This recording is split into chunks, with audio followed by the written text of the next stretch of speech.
Bismillahirrahmanirrahim. Alhamdulillahi rabbil alamin. Hamdan katsiran thayyiban mubarakan fi mubarakan alaihi kama yuhibbu rabbuna wa yarda. Allahumma shalli wa sallim ala sayyidina Muhammad wa ala al-anbiya'i wal mursalin.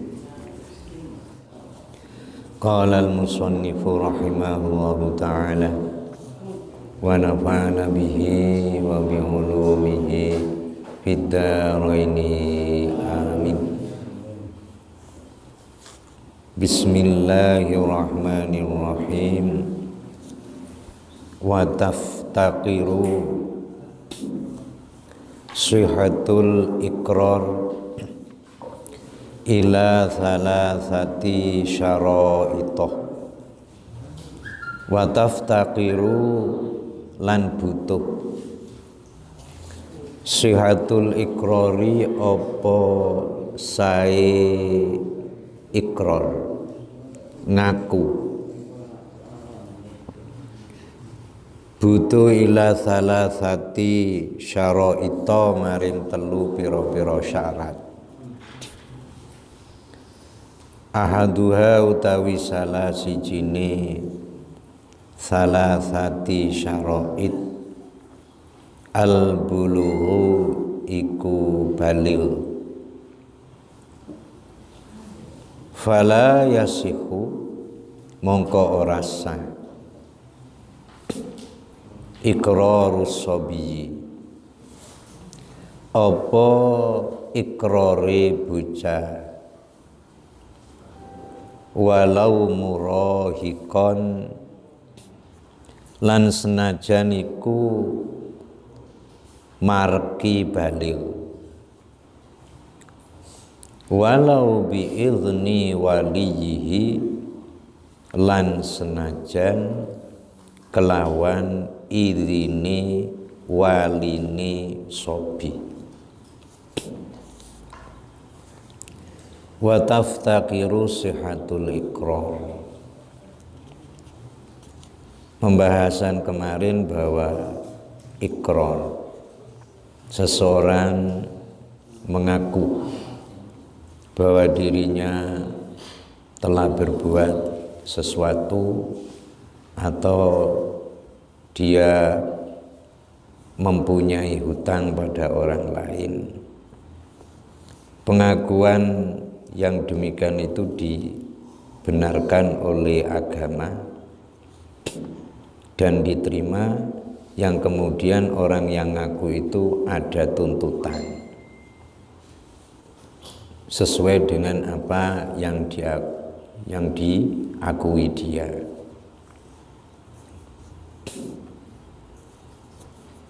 Kemudian dalam ikrar atau apa yang diakui itu ada dua, muqarbihnya ada dua. Ada yang hakullah, pengakuan yang ada hubungannya kepada Allah. Ada pengakuan yang ada hubungannya dengan adami.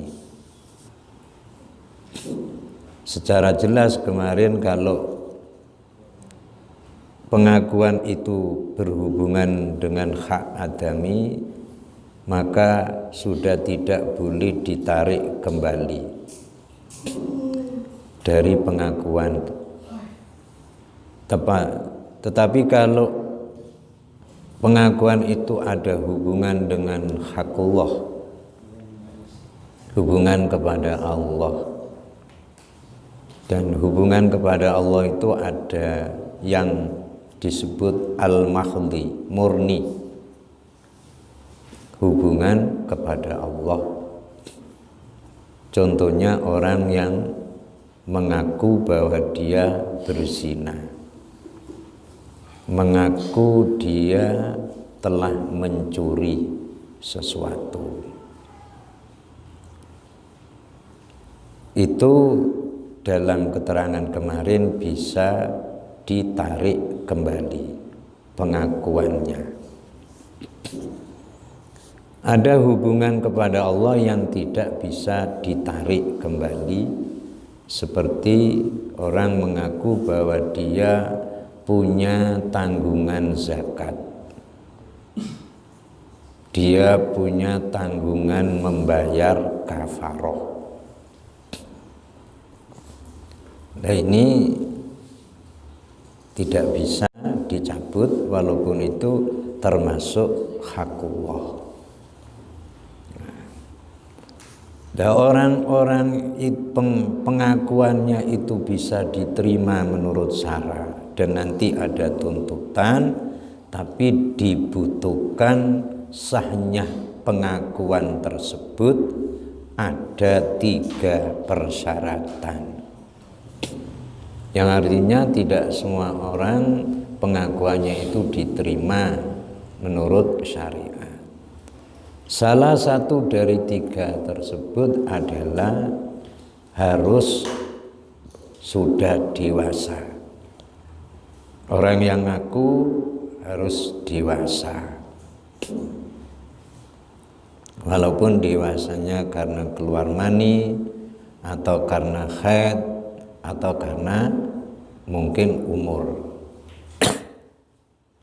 Dari persyaratan tersebut maka tidak sah kalau ada anak kecil mengaku bahwa dirinya misalnya berzina, misalnya dia telah mencuri barang, tidak sah pengakuan meskipun sobi itu mendekati dewasa. Dan yang kedua, walaupun pengakuan itu diizini oleh walinya,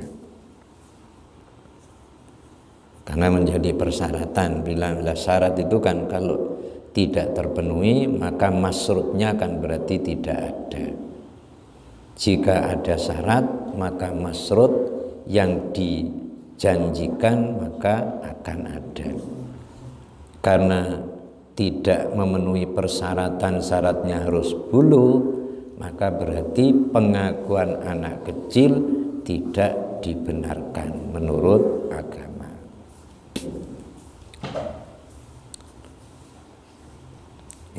Ini kalau dia mengaku tentang tanggungan, ya, atau tentang perbuatan. Tapi kalau ada orang ya masih sobi, dia mengaku sudah dewasa, mengaku dirinya sudah dewasa. Nah, gimana pengakuannya? Kalau bulughnya itu dia dewasanya karena imna atau keluar mani, dan dimungkinkan umurnya sudah mencapai keluar mani, misalnya umurnya sudah 9 tahun kalau keluar mani, maka dibenarkan pengakuannya itu. Kalau dia mengaku sudah dewasa, lalu ditanya dewasanya karena apa? Karena saya sudah keluar mani, dan itu dimungkinkan umurnya memang sudah 9 tahun kalau mengaku dirinya dewasa. Yang wathani itu syarat yang kedua. Wathani utawi kang kaping pindho, al aqlu iku anduweni akal. Fala yasihu mongko rasa iqrarul majnun, apa ngakune wong edan, wal muhma alaih lan ayan, wazailil akli lan wong kang ilang akale. Ilangi akal bima sebab perkara yu'adzaru kang di sepuro. fihi apa ing dalem ma. Fa ilam yuzar mongko ora disepuro apa ma. Fa hukmuhu mongko utawi hukume zailil akli kasakroni iku kaya wong kang mendem atau mabuk.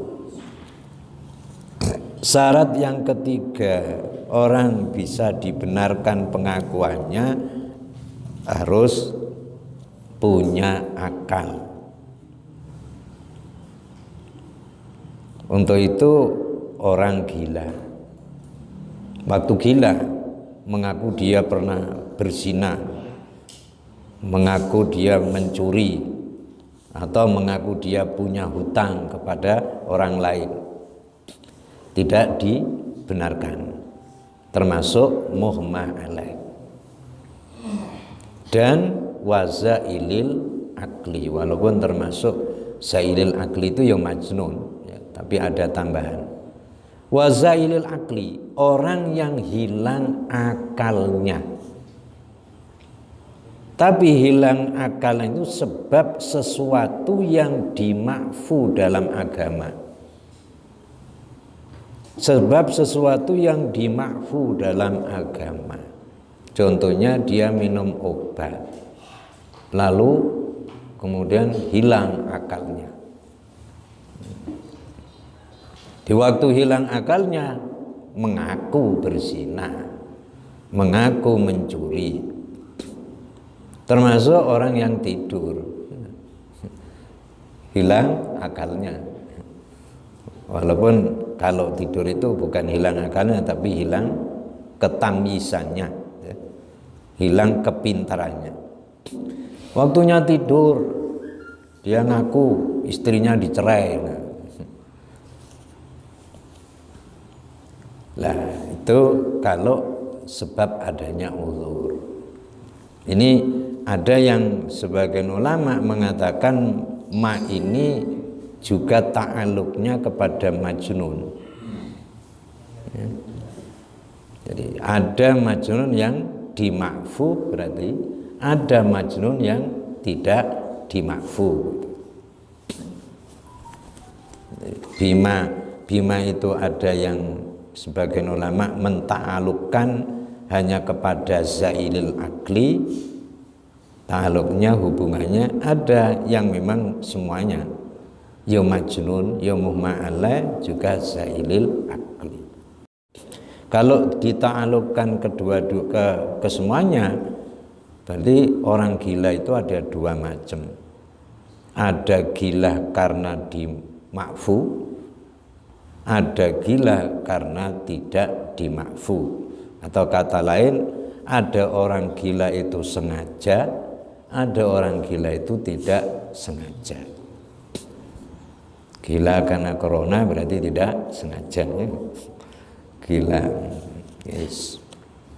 Lah fa ilam yu'dzar, kalau hilangnya akal ini tidak ada maaf menurut syariat, ya karena ada kesengajaan. Karena sengaja minum sesuatu yang itu jelas memabukkan, maka orang itu dihukumi sebagaimana orang yang mabuk. Hukum dalam apanya? Pengakuannya itu diterima. Orang mabuk, lalu dia di waktu mabuk kok mengaku bahwa istrinya dicerai, itu jadi cerai. Bahwa dia mempunyai hutang pada seseorang, ya. Jadi orang mabuk karena alasan syariat taghlidhon, ya. Karena memberatkan biar orang-orang itu tidak berbuat mabuk, sehingga diberi hukum berat walaupun dia dalam keadaan mabuk, hukum itu tetap berjalan pada dia. Wasalitsu utawi kang kaping telu, al ikhtiyar iku milih, atau kata lain kehendak sendiri, kemauannya sendiri. Dia ikrar itu memang ada kemauan.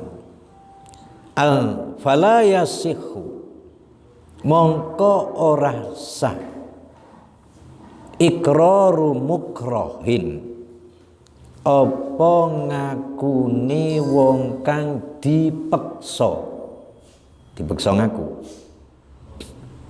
dipeksa bima kelawan perkara ukriha kang dipeksaaken, kang dipeksa ya sapa mukrah alaihi ing atase ma. Ya, dari syarat yang ketiga ikrar itu disahkan karena adanya keinginan sendiri, tidak sah pengakuan dari orang yang dipaksa dengan apa yang dipaksakan. Nah, ini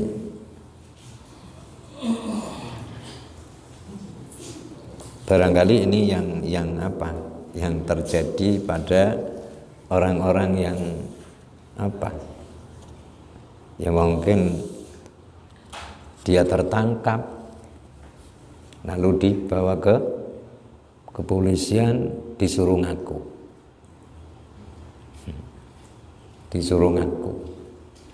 Nah kalau enggak ngaku maka dia dipukul sampai ngaku. Nah, maka dari itu ada dua pengertian.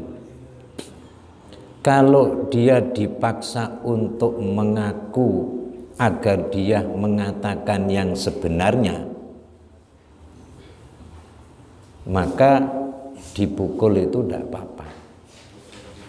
Tapi kalau dia disuruh ngaku apa yang dituduhkan, lalu dia ngaku sebab dipukul, maka menurut hukum tidak dianggap sah pengakuan. Kalau disuruh dia supaya mengatakan yang benar, kalau kamu memang iya, kalau memang kamu melakukan ya katakan yang benar, kalau enggak mengatakan ya enggak. Karena dia ketika ditanya enggak mau menjawab, lalu dipukul. Nah, kalau dipukul itu tujuannya agar orang yang dipaksa itu mengatakan yang benar, maka memukul itu enggak haram. Tapi kalau mengatakan supaya dia mengaku apa yang sudah dituduhkan, sehingga dia dipukul, akhirnya terpaksa mengaku. Nah, menurut di sini berarti tidak disahkan pengakuan itu, dan orang yang memukul itu kena hukum haram.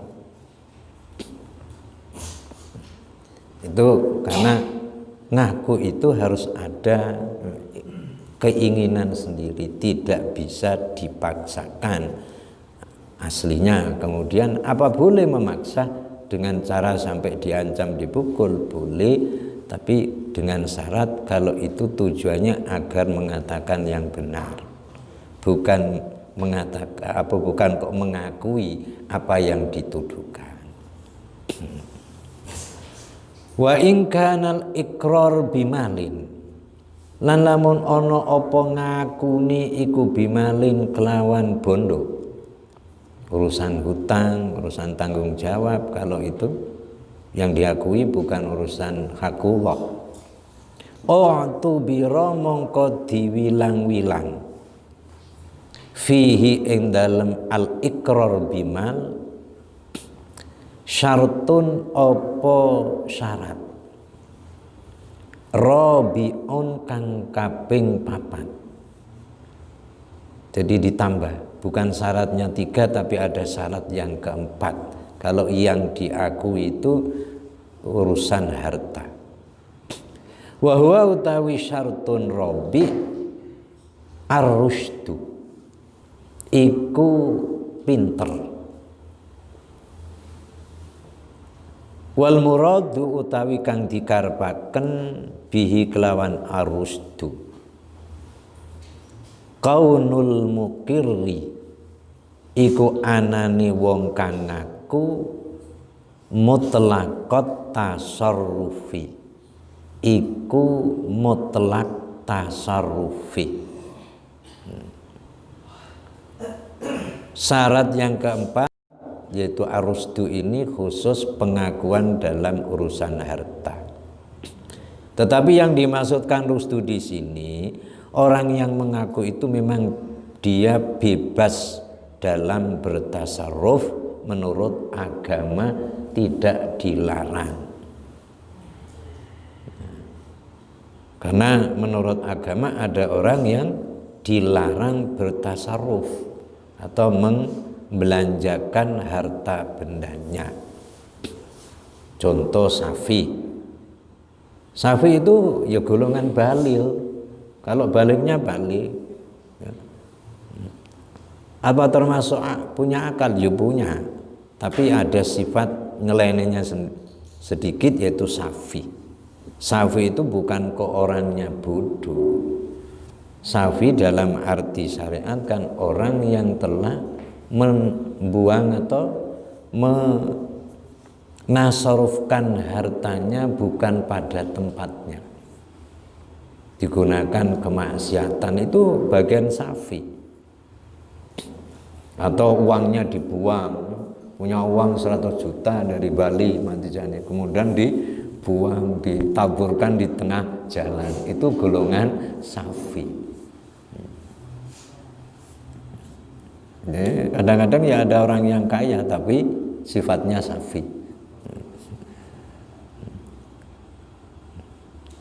Nanti pas ada yang ditafsiri itu karena khilaf ya. Lain lagi. Itu yang dimaksudkan rusdu. Adanya orang yang ngaku adalah mutlaqut tasarruf, bebas dalam bertasarrufnya. Wa tarozalan jabaaken al-musannifu sapa musannif bimalin kelawan ngaku bondo, ngaku urusan bondo, anil ikrari saking ngaku bi ghairihi kelawan sakliyane bondo. Contone katolakin kaya ngaku megat, wadhiharin lan zihar, wa nahwihima lan sepadane tolak zihar. Fala yustaratu mongko ora disyarataken fil muqirri ing dalem wong kang ngaku bidzalika kelawan mengkono-mengkono ghairi ya boleh, atau tolakin, ziharin, wa nahwihima, ora disyaratno ar-rusydu apa pinter. Bal yasihu balik sah apa ikrar minasyakhsi saking wong suwiji as-safihi kang bodho. Karena tadi ikrar bimalin ada persyaratan harus rusdu. Tapi kalau yang diakui selain urusan harta, contoh ada orang ngaku bahwa dia telah mencerai istrinya, safih atau tidak safih dibenarkan. Ada orang mengaku bahwa dia telah berbuat zihar kepada istrinya. Zihar itu seorang laki mengatakan pada istrinya bahwa istrinya itu sama dengan ibunya. Kalau di kitabnya apa? Anti alayyah kadzohri ummi. Kamu ini kok sama dengan, walaupun hanya tori, semestinya ya bukan tori dok, sama dengan ibu saya.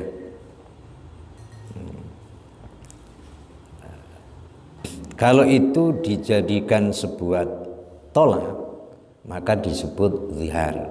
Karena kalau zihar itu kan masih ada dua kemungkinan. Ya, dua kemungkinan maksudnya menyamakan istrinya sama dengan orang yang haram dikawin, itu dalam segi apa? Apa dalam segi keharamannya, apa dalam segi kecantikannya? Ya. Kalau yang dimaksudkan dari segi keharamannya, maka termasuk disebut lalu zihar. Kalau memang karena menyanjungnya, kamu itu hidungnya kamu kok sama dengan hidungnya ibuku misalnya, maka perlu diklarifikasi maksudnya apa? Apa keharamannya, apa karena bagusnya? Kalau mengatakan keharamannya, maka ya dihukumi zihar. Banyak zihar. Istrinya, oh kamu itu seperti kucing loh. Itu masih ada nanti ya. Karena kategori kinayah itu, zihar itu bisa kinayah. Kamu kalau makan seperti, berarti kan makannya kan ya, bukan keharamannya dalam segi kucingnya. Dan lainnya termasuk li'an misalnya kan banyak, atau dalam masalah pernikahan itu kan ada tolak, ada zihar, ada ila. Ila itu suami bersumpah pada istrinya tidak akan ngumpuli, itu ila. Itu juga nanti akan berlanjut hukumnya. Ada kalanya li'an, karena suami telah menuduh istrinya berbuat zina. Agar dia tidak terjebak pada haddul qadfi, menuduh zina, maka akhirnya si lelaki itu memberanikan sumpah li'an. Sumpah li'an sampai 5 kali. Yang terakhir, jika saya ini memang bohong, semoga saya mendapatkan laknat dari Allah Ta'ala. Itu kan, itu diantaranya. Jadi dalam perkawinan ini memang kalau kita mengarah kepada syariat sangat harus berhati-hati. Karena bisa terjadi tolak, bisa terjadi zihar, bisa terjadi sumpah karena tak ibri yo. Akhirnya mengosok, demi Allah dia. Demi Allah aku tidak akan mengumpuli lagi sama kamu. Iya, kan bisa. Karena apa? Minta-minta beberapa kali dan diberi-beri. Yo, sekarang kandungan yo ini sumpah. Nah, kalau sumpah kan sudah stop dulu, nanti diproses hukumnya. Kalau mau kembali ya ada kafaratnya. Nah, itu orang-orang langsung ya, saya malah yang gampang itu gampangan tolak ya. Kalau cuma tolak satu, setelah itu rojak tuki sudah cukup. Tapi kalau zihar, kalau ila ini lebih prosesnya panjang. Nanti kalau dia mau kembali harus membayar kafaroh ya. Kita langsung moro-moro langsung rojak tuki. Nah, ini dalam perkawinan kita, dalam rumah tangga kita, jika kita itu berdasarkan dengan hukum syariat, maka harus hati-hati untuk mengatakan sesuatu. Nah, tolak itu ya kan gampang sekali, sama dengan ikrar ini kan. Ikrar itu bergurau ya jadi, apalagi sungguhan. Termasuk hukum yang agak simpel kejadiannya. Tolak dalam bergurau ya jadi. Untuk bergurau-gurau langsung mengatakan anti tolak ana likun ilaiki, saya mencerai kamu pada istrinya. Hanya pada waktu bergurau. Itu nah. Cuma tolak ini karena itu keterbatasannya Mas, hanya tiga inilah. Sementara tiga ini kita pakai untuk seumur hidup. Kadang-kadang tidak dengan sengaja karena ada masalah terjadi, atau karena selalu dikejar-kejar oleh istri. Kalau kamu memang saya cerai. Sebagai seorang suami, ya harga diri kan dipertahankan. Iya, cukup iya itu sudah jadi. Bukan enggak usah. Iya, kamu saya cerai, enggak usah. Iya, karena iya itu kan jawaban dari permintaan. Jadilah, nanti jadinya berapa? Ya karena tidak ada kepastian, pokoknya minta cerai, maka jadinya 1. Ini loh dalam rumah tangga. Hati-hati. Dengan demikian inilah pentingnya kita masih terus memperdalam, mengingat pelajaran-pelajaran yang pernah kita pelajari. Takut-takut ada lupa atau ada kesalahan kita dalam memahami. Barangkali ini yang pada malam ini kita baca bersama. Dari saya, assalamualaikum warahmatullahi wabarakatuh.